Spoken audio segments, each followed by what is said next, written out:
Nobody in that grocery store knew that the tired man in the faded denim jacket, the one paying for a stranger's spilled groceries with his very last $20, was about to change his entire life by being kind to the wrong person to underestimate.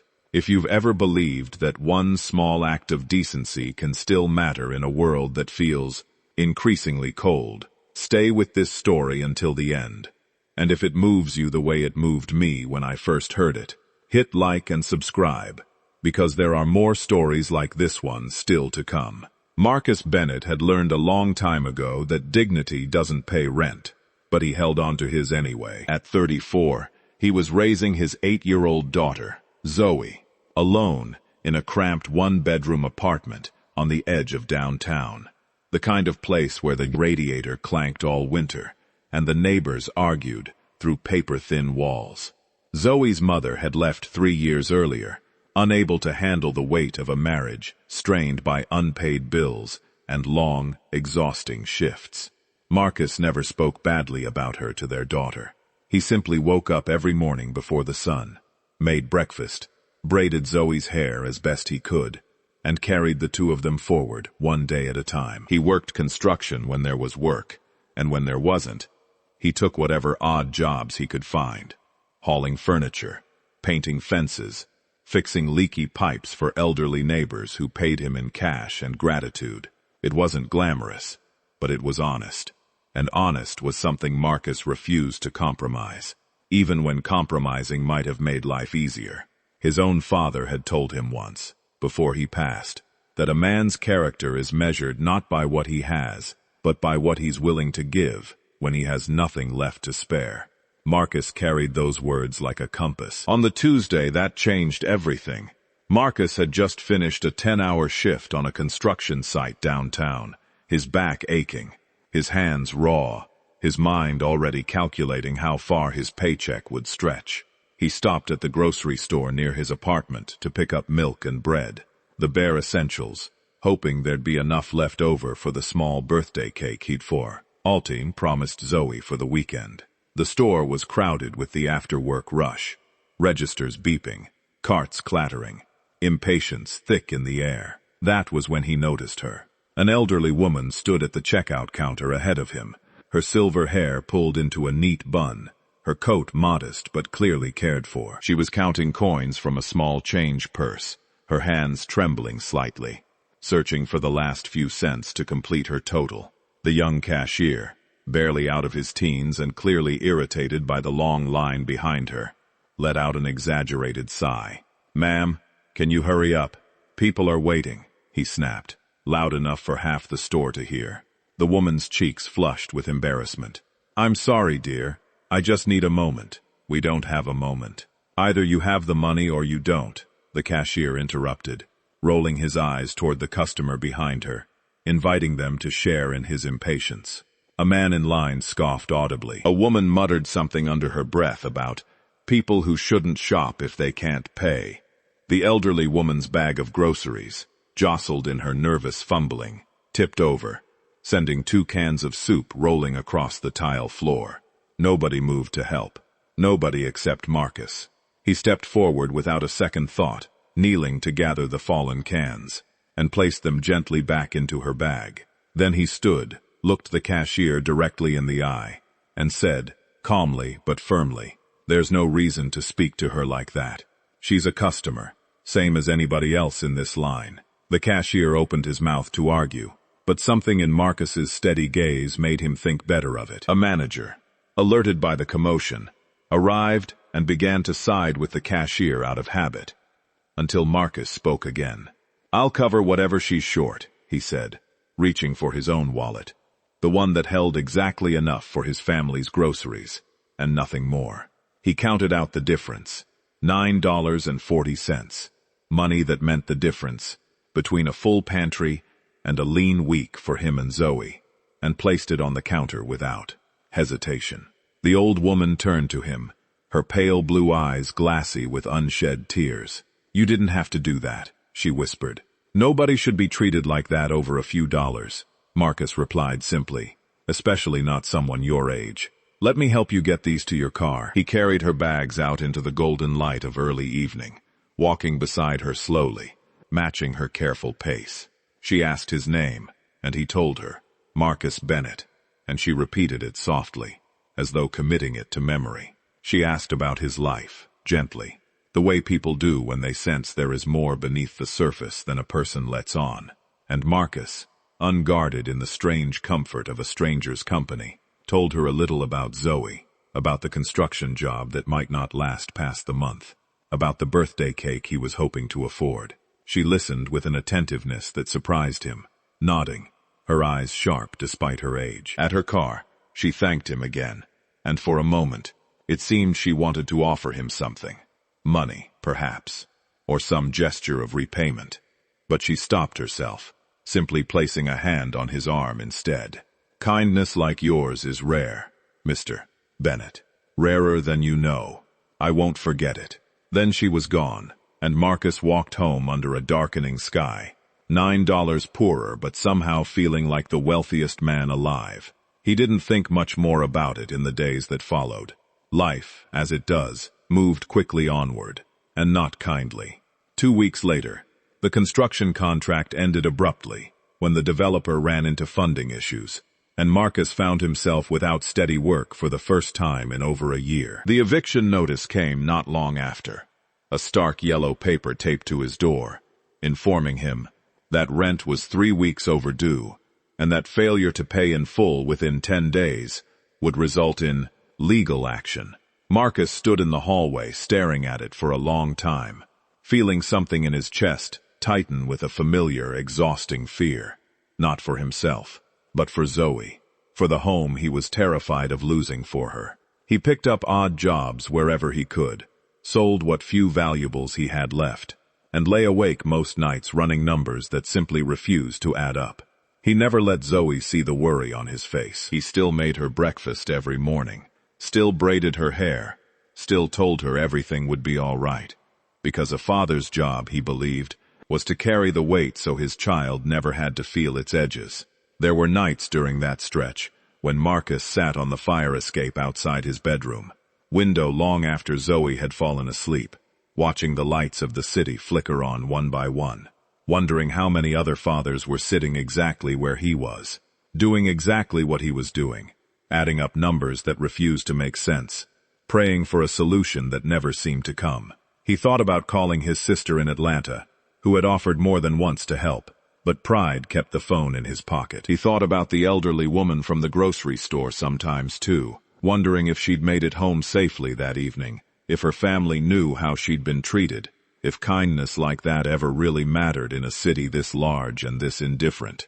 He told himself it didn't matter whether it mattered. He would have done the same thing again, 100 times over, because that was simply who he was.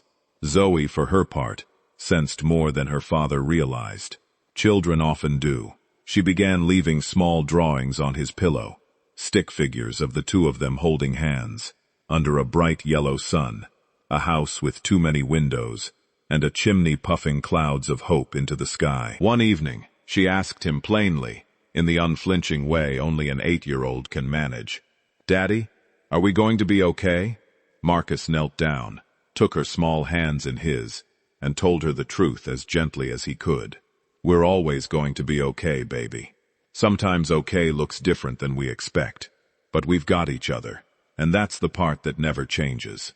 She studied his face for a long moment, nodded solemnly, and hugged him tighter than usual that night, as if she understood, in her own quiet way, that her father was carrying something heavy and trying very hard not to let it show. It was on one of those sleepless nights that he found the envelope in his mailbox. Thick, cream-colored paper, his name written across the front in elegant, looping handwriting he didn't recognize. Inside was a formal letter, printed on letterhead bearing the name of one of the city's largest companies, Whitmore Global Enterprises, inviting him to an interview for a position in their operations department. There was no explanation for why he, a man with no corporate experience and no connections, had been invited. Marcus read it 3 times, convinced it was some kind of mistake, Before deciding he had nothing left to lose by showing up, the headquarters of Whitmore Global rose 40 stories above downtown. Its glass exterior, catching the morning light like something out of a dream Marcus had never allowed himself to have. He straightened his one good jacket in the reflection of the revolving doors and walked inside, past a marble lobby that seemed to swallow the sound of his own footsteps. A receptionist checked his name against a list, smiled warmly, and directed him to an elevator that rose in near silence toward the top floors, the city shrinking beneath him with every passing second. In the elevator, Marcus caught his own reflection in the polished chrome doors, a tired man in a borrowed tie, hands calloused from years of labor, standing in a building built for people who had never once had to choose between rent and groceries. He almost laughed at himself, at the absurdity of being here at all, and told himself firmly that whatever happened in the next hour, he would walk out with his dignity intact, just as he'd walked into that grocery store weeks earlier. The elevator doors opened onto a floor so quiet it seemed to hum, carpets thick enough to swallow footsteps, walls lined with awards and photographs, spanning what looked like decades of the company's history. He was led into a glass-walled conference room and asked to wait. On the wall hung a large framed photograph, a distinguished silver-haired woman with kind, familiar eyes, standing beside a man in an expensive suit. Marcus studied it for a moment, an odd sense of recognition tugging at the edge of his memory, before the door opened and a man in his 40s entered, sharp and composed, clearly the picture's other subject. The man extended his hand, introducing himself as James Whitmore, CEO of the company, but his handshake faltered halfway through, as he studied Marcus's face. "Bennett," he said slowly. "Marcus Bennett." Marcus nodded, confused. "Yes, sir." James's expression shifted, something like disbelief, softening into quiet emotion. "My mother described a man who helped her at a grocery store a few weeks ago. A man in a denim jacket, who paid for her groceries and carried them to her car without asking for a single thing in return. She couldn't stop talking about him for days. She said his name was Marcus." He gestured toward the framed photograph on the wall. "That's her. Eleanor Whitmore. My mother." The room seemed to still around Marcus as the pieces fell into place. The elderly woman at the checkout counter, her quiet dignity, the way she'd asked his name and repeated it as though memorizing it. He hadn't known, hadn't guessed, hadn't wanted anything from her at all. "That," James explained, his voice thick with emotion, "was exactly why his mother had insisted on finding him. She told me that in 40 years of running this company, we've interviewed thousands of people who wanted something from us. She wanted to find the one man who didn't." James told him the position was real, the opportunity genuine, not a gift born of pity, but a chance earned the moment Marcus chose decency over convenience, in a crowded grocery store, where no one was watching, or so he thought. Marcus, stunned, could barely find words, but James simply shook his hand again and said that stability, in this case, was not a favor, but a long overdue thank you. The weeks that followed unfolded like something Marcus still sometimes struggled to believe was real. He accepted the position, threw himself into learning skills he'd never had the chance to develop, and within months had proven himself capable enough to earn the quiet respect of colleagues who knew nothing of how he'd arrived there. He and Zoe moved into a modest but bright apartment across town, one with a working radiator and walls thick enough to grant them peace. He told her the news kneeling at her eye level, and the way her face lit up, the way she threw her arms around his neck, was worth more to him than any paycheck ever could be. Word of the story spread quietly through the company, not because Marcus ever told it himself, but because Eleanor did, at every opportunity, to anyone who would listen.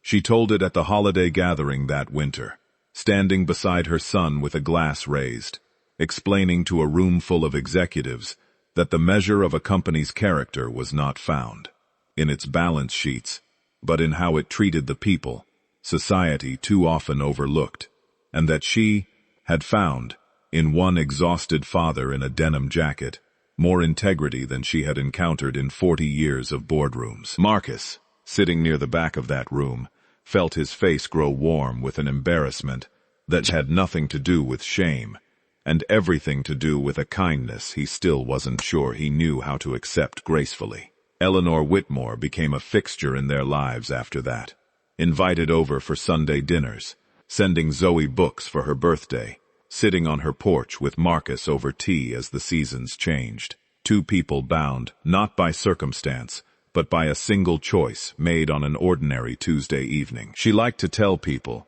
when she thought Marcus wasn't listening, that he had saved her more than he ever realized.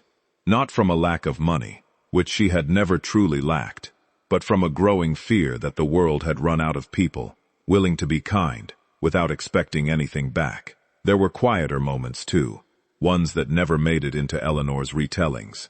Marcus, staying late some evenings to help a younger colleague who reminded him of himself a year earlier, slipping an extra shift, his worth of guidance to anyone who seemed to be drowning the way he once had. He never forgot what it felt like to be invisible in a crowded room, to be spoken to as though his presence were an inconvenience rather than a person, and he made it his quiet mission to ensure no one around him ever felt that way if he could help it. Zoe grew taller, her drawings grew more elaborate, and the fear that had once lived behind her father's eyes slowly gave way to something steadier, something she had never quite seen in him before, but recognized immediately as peace. Marcus never thought of himself as anything extraordinary.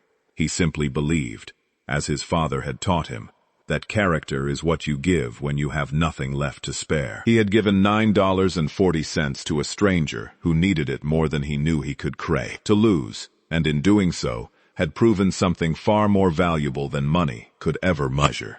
That the smallest acts of decency, offered without condition or expectation, have a way of finding their way back to us when we least expect it, carried forward by people we may never think to look for. If this story reminded you that kindness still matters, even when no one is watching, let us know in the comments. Share it with someone who needs the reminder today, and subscribe for more stories like Marcus and Eleanor's, because sometimes the smallest choices we make turn out to be the ones that change everything.